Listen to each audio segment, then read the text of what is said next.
special edition of Valley Matters. I'm Sergio Sanchez, and I have friends in the studio. And I'm going to let my friends tell you a story that you need to hear. And it's to save the lives of children, hopefully. That's why we are here today. Eventually, in a few minutes, I'm going to give you information. I'm not going to give you information. Brenda is going to give you information on a 5K, 1 mile walk run for children. We're hoping to prevent child abuse. And I've got an example of the worst case scenario in the studio. Mark and Kathy Dittman are old friends of mine. And as I told Mark last time I saw him, I wish we had never met at all. And I'm just going to give up the microphone to Mark and Kathy Dittman. Mark Dittman, tell me about yourself. Tell me about your family. Where are you from, my brother? And tell me about your family real quick. Well, I'm from Brownsville originally and live in Harlingen now. And January the 13th of 1998 was just another day. I was going off to work. Alma Quintanilla was watching Maggie while Matthew was in school. Alma Quintanilla, your family's nanny. She was, yeah. Okay. Yeah, she's, I guess she's a felon, but she's no longer associated with us. But I went to work. I was barbecuing for 80 farmers for a sales meeting up in Elsa, which is about 45 miles from my house. And just another day, no incidents. And I pick up Matthew from school afterwards, and I go back to the house. And at the front door of my house, I saw 3 bright drops of fresh blood, but the size of a nickel. And I asked Alma, I said, what's that? I said, is that blood? I said, yeah. I said, is that Maggie's blood? She said, oh, yes, it is. The paramedics had to put in an IV. And I thought, paramedics? So then she tells me calmly that I'm to go to the emergency room and meet Kathy there. So not knowing any different, I left my 6-year-old son with Alma. And long story short, she was basically brain dead when she got to the hospital. And we watched her for 3 days, waiting for some improvement when there was none. And we had to sign papers to have Maggie removed from life support. And my day forever changed. Maggie was 2 years, 2 months, and 10 days old on the day of her death of May 16th of 1998. January. I'm sorry, January, yeah. I'll give you Alma's court date. But anyway, long story short, everything that I thought was important at the time, my job and a lot of other things, kind of went by the wayside. And being a dad, it had to matter to me that Maggie was even born. So she couldn't very well make a name for herself. So what Kathy and I decided to do was to use her as an example and to use our passion and energy, which in the old days could have been used a little less productively. And we use our energy, which I wake up every single day. I had the same burning passion because my daughter would have been 19 years old November the 6th. And I can't imagine what kind of life she would have been living right now, but we'll never know. So we go to Austin, we go to Washington, D.C., and we lobby to change the laws because a person that beats a helpless 2-year-old to death should not get a 10-year sentence. Okay, let's put the brakes on there real quick. Yeah. Alma Quintanilla, her name. Right. She was, at that time, your family nanny was taking care of Maggie. Correct. Alma Quintanilla killed Maggie. She killed her violently. There was no way it could have been an accident. She was shaken violently, which caused retinal hemorrhages in both eyes. Why did she shake Maggie? People have asked us that, and we asked them and said, would there really be a good reason to kill a 2-year-old? What did she say in court? How did she defend herself? Did she defend herself? No, she did not. She never testified. And one thing, we were watching the news one night, and Alma got on TV when she was arraigned. And she blamed my 6-year-old son for Maggie's injuries, saying that she played rough with her. And that was a whole new low. Not only did she not account for what she had done, as she blamed my innocent 6-year-old son for something that she had done herself. Let's go back to the court. and the prosecution of Alma Quintanilla, who, by the way, is out of prison Right. and living locally Right. somewhere. This woman who the court says in testimony shook baby Maggie so violently that it created this hemorrhage for whatever reason. It was frustration, anger. It happened. This adult, Alma Quintanilla, shook this baby literally to death. Well, she shook her violently, which resulted in the retinal hemorrhages. But when Dr. Dom, who performed the autopsy, testified, he very distinctly said that she was beaten to death, that she had 7 or 8 blows to the head. And I could see one of the bruises below the hairline, and she had bruises on both sides of her throat, that Maggie had suffered a very traumatic and violent death. And Was there any indication in the days before this that something was wrong, that baby Maggie was being abused? Was anything that you look back and say, you know what? I remember this bruise. I remember something, anything. Right. I did not notice anything, or I obviously would not have kept her around. But and Maggie, the morning that the day she was murdered, when I was leaving for work, she didn't seem to want to let me go. And at the time I thought, well, it's okay. I'll be home in a while. I'll see you later. And not knowing I was never going to see my daughter conscious again. And that haunts me. Mark Dittman and his wife, Kathy Dittman, in the studio, along with Brenda Ray Garcia. You're going to hear from Brenda here in just a minute because we're going to give you information on a 5K 1-mile walk run in the effort to fight child abuse. Let me go over to Kathy Dittman. Kathy, I know that you are the leader, the chair of a statewide group. And your life's passion, what I've been noticing now for several years, is to participate right now, I guess, spearhead this group. Tell me a bit more about the organization you're participating with, Kathy. I'm currently the president of the board of Prevent Child Abuse Texas, and this is a statewide organization. Not every state has a branch of this, but Texas has a strong branch. It's based out of Austin. We have a real efficient staff, and the main thing that we do is we try to spread education across the state to prevent child abuse. Our staff travels across the state and provides education to those who are working closely with children. A lot of daycare providers, teachers, educators, parents, anybody who really wants to hear them, and just to provide information on how to avoid this from ever happening in the first place. One of the things the reason we're here talking today is because we're going to be doing a fundraiser here locally in the Valley, which, although these types of fundraisers have been done across the state, our Valley one last year was successful, so we're hoping to repeat that this year. What would you do with the funding? How do you spread the word? Well, basically, we provide seminars. There's 2 ways we provide these. There's an annual meeting that is held either in San Antonio, Dallas, or the Houston areas, which brings people from across the state. And the one this year is going to be held the 25th and 26th of February in Las Colinas in Irving. We draw people from across the state, across the country, and even have international folks come and hear some of the speakers we're able to bring into this annual conference. We've had nationally renowned speakers on this subject come and be able to educate a wide number of people. We've had over 700 people attend our conference on an annual basis. And then in addition to that, for those that aren't able to go to the annual conference, our staff travels. They've come down here to the Valley. They've gone out to El Paso, Lubbock, Tyler, and everywhere in between to provide education to folks locally as well. Let's go back to the incident that claimed little Maggie's life long ago. Alma Quintanilla, her caretaker, babysitter, nanny, the court says, and convicted her for being responsible for the events that led to her death, shaking baby Maggie so violently and bludgeoning her to the point where she had to be disconnected from life support a few days after that horrific incident.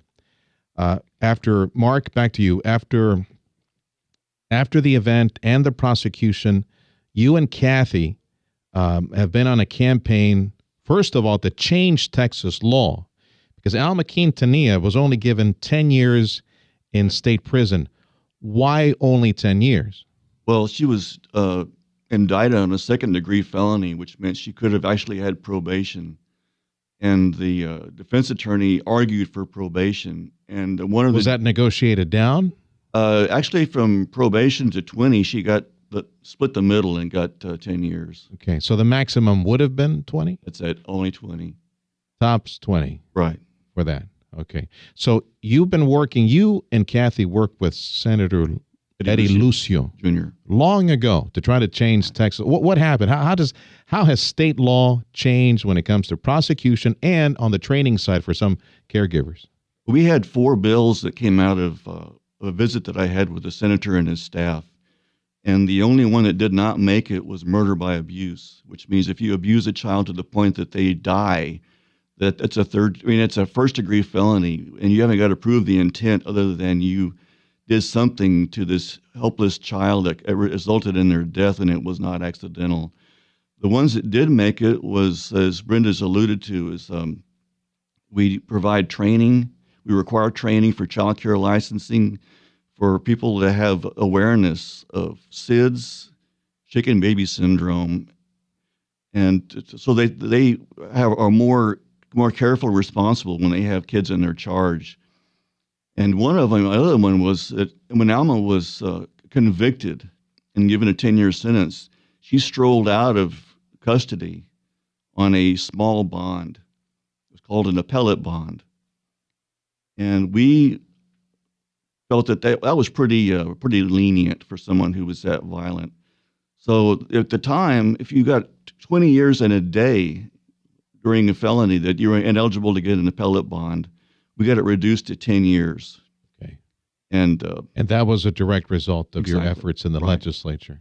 We did. And expert witnesses. What they have in Texas now is what every other state in the country has, which the prosecution has the right to know the list of defense attorneys' witnesses.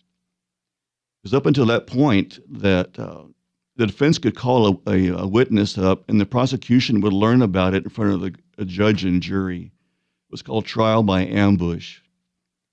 So as it is now, they have to provide the list of the expert witnesses so they can do research to see if they're actually qualified to speak. Because Kathy's the one who chimed in and said expert witnesses. That was a direct change as well. That had to change in Texas law as a result of the legislative efforts in Austin by Eddie Lucio.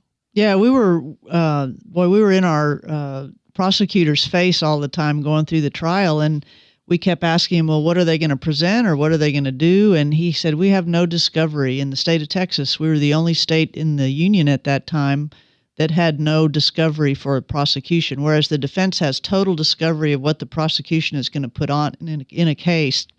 And so although we weren't able to get them a lot of discovery, the one thing that did come out of that was lists of expert witnesses. That's news. I totally missed that one through all these years. I did not realize that. So now Maggie was responsible for that. Yes. That is amazing. Okay. I'm going to give 1 minute. Sorry, Brent. I'm going to give you more time in the next segment. Brenda Garcia, tell me real quick about the 5K 1 mile walk run for children. When is it? Where is it? And then we'll expand on that in a few minutes. Go ahead. Okay, it's at Keys Academy, and the address there is 2809 North 7th Street. This is going to be taking place March 28th from 8 to 12, and we encourage everybody to participate. And it's to benefit the Prevent Child Abuse Texas local chapter. Am I correct? The state chapter. The state chapter. And our teen parenting. So it's a local effort to benefit the Prevent Child Abuse Texas statewide effort. And the what did you say, the other one? Our HCISD teen parenting program, which very well then.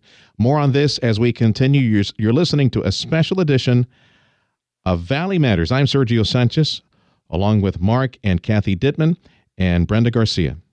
This is a special edition of Valley Matters. I'm Sergio Sanchez. We're talking with the Dittman family, Mark and Kathy Dittman, dear friends of mine for many years.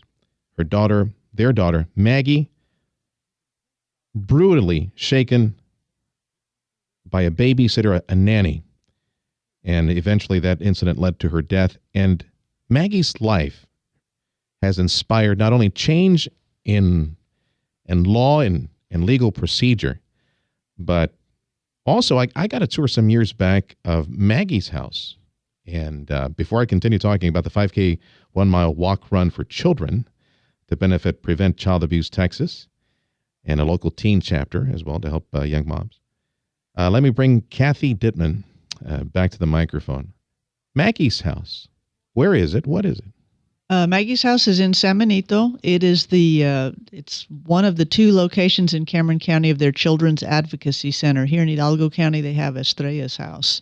What these houses do is they help kids who are often the victims of sexual abuse, but also serious physical abuse. It's really their first step in the judicial system, and it helps them to tell their story in a safe and nurturing environment, so that they don't have to relive that trauma over and over. Gets these kids connected with counselors and foster parents if that's necessary, if they have to be removed from their homes. And it's really their first step in healing for kids who are victims of abuse. And it serves children from ages up to 18 years of age. Let me go back to Brenda. Brenda, give me more information on the 5K 1 mile walk run that's taking place at the end of March. And a bit more information about the organization, the department that you're helping with over at Harlingen Schools. Well, the 5K walk run was basically an idea that I had, and I just threw it to Kathy, and she said, "Well, why not?" And so later on, that's how it formed. But, it is to raise awareness. We have our students participating all over HCISD. Mm-hmm. They wear blue. They make posters, for the runners and the walkers that to spread awareness. So when they're running or walking by, they see 1 out of 4 children are abused, annually. Wow. That's quite the visual there. Yeah. So, I have the students count how many students are in the high school. Yeah. Count how many. 1 out of those 4 have experienced some type. Why are you so passionate and involved in this effort? Why not? We work with children. I mean, these are our children. They feed into our community. Maggie would have been my student. Well, not a teen parenting student, but she would have been walking the hallways of Harlingen High School South. To participate in the 5K 1 mile walk run, how do folks sign up, or who do they call? They can register online through preventchildabuse.texas.org, or they can pick up a flyer from us at Keys Academy, or they can go to Footworks to pick up that registration fee. Contact any one of us. Each of us is available online. That is Brenda Garcia, along with Kathy and Mark Dittman, joining us in studio on the special edition of Valley Matters. I'm Sergio Sanchez. Special edition of Valley Matters. I'm Sergio Sanchez with Mark and Kathy Dittman, along with Brenda Garcia. There is a 5K 1 mile walk run for children. It is to benefit the Prevent Child Abuse Texas chapter, and Kathy Dittman is president. The Dittmans are parents, as you've been hearing on this program. They're parents to Maggie Dittman, who was killed by the hands of a caretaker. That's like 20 plus years ago. It was like 21 years ago, right, Mark, when it took place? It was 1998. So yeah, 21 some odd years ago. She would have been 19 already this year. Come up to the mic, Mark. Of this horrific incident that claimed Maggie's life, and we talked a little bit about the legislative changes, the litigation changes as a result of this, and the educational changes for some caretakers as well, that they are required to go through some training. It's difficult to see the silver lining, right, to such a horrific event. People, when someone is suffering, they try to make you feel better by saying things, and usually they're inappropriate because you're awkward and don't know what to say. But someone had asked me and said, "So, don't you think something positive can come of this?" And I looked at him and I said, "I don't see how anything possibly positive could come from my daughter's murder." But as we have found out since 1998, is the community has come forward to help us in our effort to combat child abuse. And it's a lot easier to get help when you're doing something positive than when you're trying to do something negative and hideous. So we're very, very blessed to have a community here in South Texas as well as statewide, but mostly here in the valleys where we do our work. And they've been very supportive of us. And this walk is an example of community coming together to raise awareness and funds to help us to fight child abuse in Texas. We have such a young population here in the Rio Grande Valley, Brenda. And I know that we talked about this off air, about the 800 line that CPS provides. Is this the only resource that is available for local folks to report child abuse? Let's say, because we're asking folks to say something. We're asking folks to speak up. Right. Don't just say, okay, it's not my business. It's, that's going to be step one to possibly saving future Maggies. It's everybody's business. Yeah. We pay, as taxpayers, we pay for these services, and it's everybody's business to stand up and protect children. What do we do? Who do you call? You can call the Texas Department of Family and Protective Services, and the number is 1-800-252-5400. And it's very important, if you even suspect any type of abuse, call. They'll report it. Can you call the police and just get the ball rolling there? If and there's they can help an you? immediate threat, where they need to call 911, please do. Yeah. You might be that one person that saves that child's life. Well, Brent, thanks for stopping by. Kathy and Mark, love you. It's always good to see both of you. And we want to remind folks one final time, the 5K 1-mile walk run for children to benefit Prevent Child Abuse Texas, and our local chapter that Brenda's participating with to help young teens to be better parents, I guess. Yeah, they're more likely to, and statistics show that teen parents, young parents are more susceptible to abusing their children, but we're going to stop that. And we're here to educate, and that's my primary goal, is to educate our young parents to stop this behavior right away. The 5K 1-mile walk run for children is March 28th. It will take place at Keys Academy at 2809 North 7th in Harlingen. And give me the phone number or the website again for folks to sign up. It's preventchildabusetexas.org. Okay, the main website. Preventchildabusetexas.org, and you can sign up through that website. How much is it per person that we recommend? It's $25. Okay. Register early so you could get a nice T-shirt that you walked for children. Folks, thank you so much for stopping by. Brenda Garcia and Mark and Kathy Dittman joining us on Valley Matters. I'm Sergio.